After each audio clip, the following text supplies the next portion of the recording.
Julian Vance, a man of 30, adjusted the cuffs of his bespoke tuxedo in the grand ballroom of the Beaumont estate in Aspen, Colorado. Tonight was his engagement party to Serena Beaumont, a woman whose family fortune in real estate dwarfed even his own, and whose social standing was as polished as the chandeliers above. The air hummed with the soft clinking of champagne flutes and the murmur of privileged conversations. Julian, handsome and impeccably dressed, moved through the crowd like a king surveying his domain. He had worked hard to get here, to this echelon of wealth and influence, and he carried the weight of his achievements with an almost tangible arrogance. He paused near a table laden with artisanal cheeses, catching the eye of Mr. Sterling Cole, a family acquaintance. "Spectacular turnout, Julian," Sterling boomed, a glass of Pinot Noir in hand. "Serena truly outdid herself." Julian offered a tight smile. "She always does." His gaze then drifted to a server, a young black American woman who was meticulously arranging canapes. He noticed a single misplaced truffle on a platter, not even close to the perfection he expected. His brow furrowed. Without a second thought, he snapped his fingers sharply. The server, Chloe Davis, a woman in her late 20s with calm, observant eyes, looked up, her expression unreadable. "Excuse me," Julian said, his voice carrying just enough to draw nearby attention. "This isn't up to standard." He gestured dismissively at the truffle. "My guests expect perfection. Perhaps you should pay more attention to detail." Chloe's shoulders tensed almost imperceptibly, but her voice remained steady. "My apologies, Mr. Vance. I'll correct it immediately."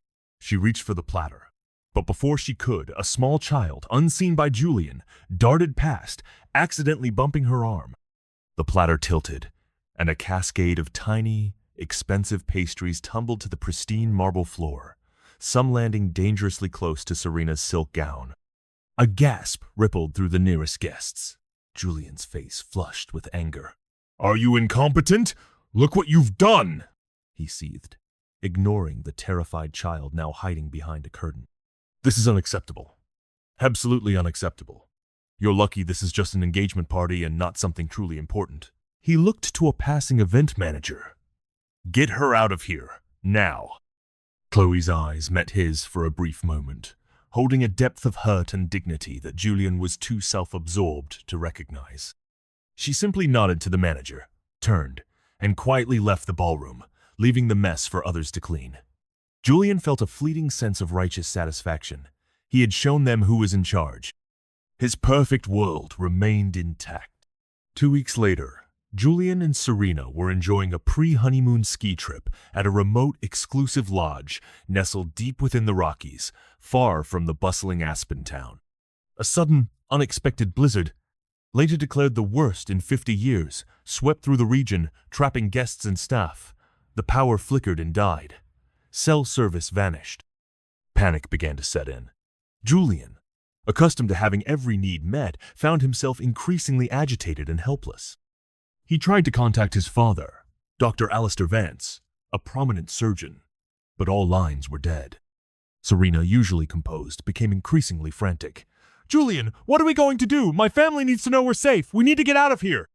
Julian, attempting to reassure her, tried to start his custom BMW SUV, but the engine sputtered and died, overwhelmed by the snowdrifts. The lodge, built for luxury, not for extreme survival, grew eerily cold. Supplies dwindled faster than anticipated. People huddled together, fear etched on their faces.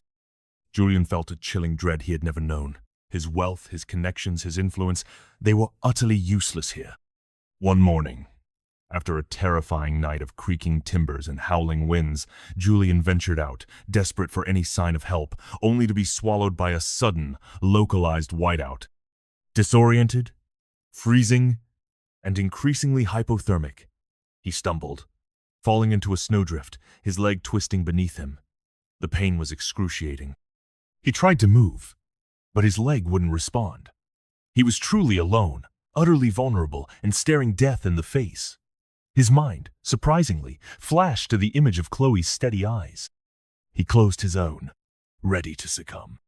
Then, a faint sound, a rhythmic crunching in the snow, A figure emerged from the swirling white, bundled in insulated gear, carrying a heavy pack. It was Chloe Davis. She had been working a temporary gig at this lodge, a twist of fate Julian couldn't fathom. Her face, though tired, was resolute. "Mr. Vance?" she called, her voice clear despite the wind. "Are you all right?" Julian, shivering violently, could only manage a choked whisper. "My leg. I'm trapped." Chloe didn't hesitate. She quickly assessed his leg, her movements precise and confident. "It looks like a severe sprain, possibly a fracture. We need to get you back to the lodge." She pulled out a small first aid kit, expertly splinted his leg, and then, with surprising strength, helped him to his feet, allowing him to lean heavily on her as they painstakingly navigated back through the treacherous snow. The journey back was grueling. Julian, for the first time in his life, was completely dependent on another person, and that person was the very server he had publicly humiliated. He watched her work tirelessly, not just for him, but for others in the lodge, organizing meager food rations, comforting scared children, improvising a makeshift medical station with what little they had. He saw her competence, her empathy, her resilience. She was nothing like the dismissive caricature he had made her out to be. One evening, huddled by a dying fire, Julian found the courage to speak. "Chloe, why did you come back for me?" She looked at him, her eyes soft but unwavering. "It's what we do for each other when things get tough, Mr. Vance. You were out there, alone." She paused. "Besides," she added, a faint smile touching her lips, "I used to be a wilderness survival instructor. A blizzard isn't new to me. And that truffle, I saw the kid bump me, but it wouldn't have mattered. You wanted someone to blame." Julian flinched. He finally saw the full extent of his cruelty, the casual way he had dehumanized her. He also saw the depth of her forgiveness. He found himself confessing not just about the incident, but about the emptiness of his life. The constant pressure to maintain an image, the fear of not being enough without his wealth. He had never truly connected with anyone on such a raw, vulnerable level. I am so sorry, Chloe," he said, his voice thick with genuine regret. "For everything. For how I treated you. For seeing only what I wanted to see." Chloe simply nodded. "Apology accepted, Julian." The use of his first name felt like a weight lifting from his shoulders. He felt a profound sense of shame, but also a glimmer of hope. He realized that the life he had built was a gilded cage, and Chloe, the person he had dismissed, was offering him a key.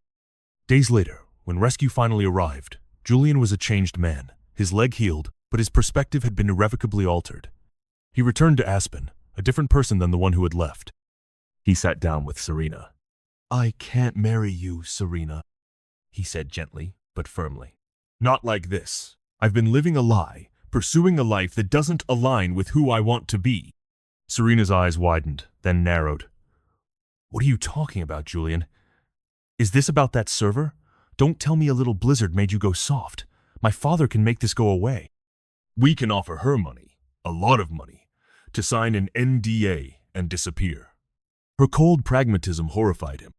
She wasn't just materialistic. She was manipulative, ready to erase anyone who threatened her perfect narrative. "No, Serena," Julian replied, his voice steely. "This isn't about making anything go away. This is about facing reality. And it's about me. I'm choosing a different path." He then called Dr. Alistair Vance, his father, and explained his decision. His father was furious, accusing him of throwing away his future for some misplaced idealism. Julian broke off the engagement, facing the scorn of his former social circle and the disbelief of his family. He began spending his days volunteering at the local community center, specifically helping with disaster preparedness and outreach programs, a field he knew nothing about but was eager to learn. He enrolled in an online course in nonprofit management. He found Chloe there, volunteering her time and expertise. Their connection deepened, built on shared experiences and a newfound mutual respect. Months later, at a major charity gala, an event his family still attended, though he was now an outcast, Julian stepped onto the stage. He had been invited to speak about post-Blizzard recovery efforts, largely due to his family name, but he had a different message. "Tonight," he began, his voice clear and resonating through the hushed ballroom, "I want to talk about something more profound than financial recovery. I want to talk about what we truly value."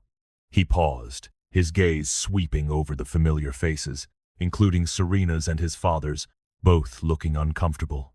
"Not long ago, I was lost. I believed wealth and status were everything. I was so arrogant that I publicly humiliated a selfless, incredibly competent person for a trivial mistake. That person, Chloe Davis, later saved my life when no one else could or would."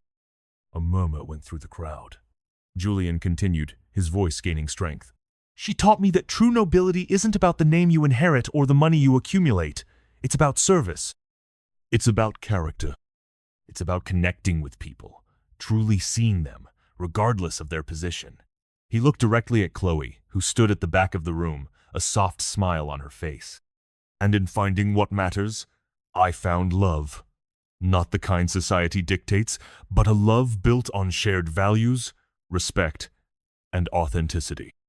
He then announced his intention to launch a major foundation dedicated to community resilience and disaster relief, pledging a significant portion of his own inherited wealth, $10 million, to kickstart it. He then revealed the biggest twist, and I'm proud to announce that Chloe Davis will be joining me as the co-director. Her vision, her compassion, and her unwavering strength are the true pillars of this new chapter. The room was dazed, wowed, and buzzing with chatter. The journey wasn't without its challenges. His family never fully accepted his choices, but Julian had found a peace and purpose he never knew existed. He and Chloe married quietly, a ceremony filled with friends made through community work, rather than social obligation. Their life together was rich with purpose, building programs, empowering communities, and advocating for those often overlooked. Julian Vance, once the epitome of entitled privilege, had discovered that genuine nobility came from service rather than status, that real security came from community connection rather than individual wealth, and that authentic love was built on character and shared values rather than social compatibility. In choosing Chloe over Serena, purpose over prestige, and authenticity over approval, he had discovered not only the love he had been unconsciously seeking, but also the man he was truly meant to become. Someone who used his advantages to lift others up, rather than maintaining his own elevation at others' expense.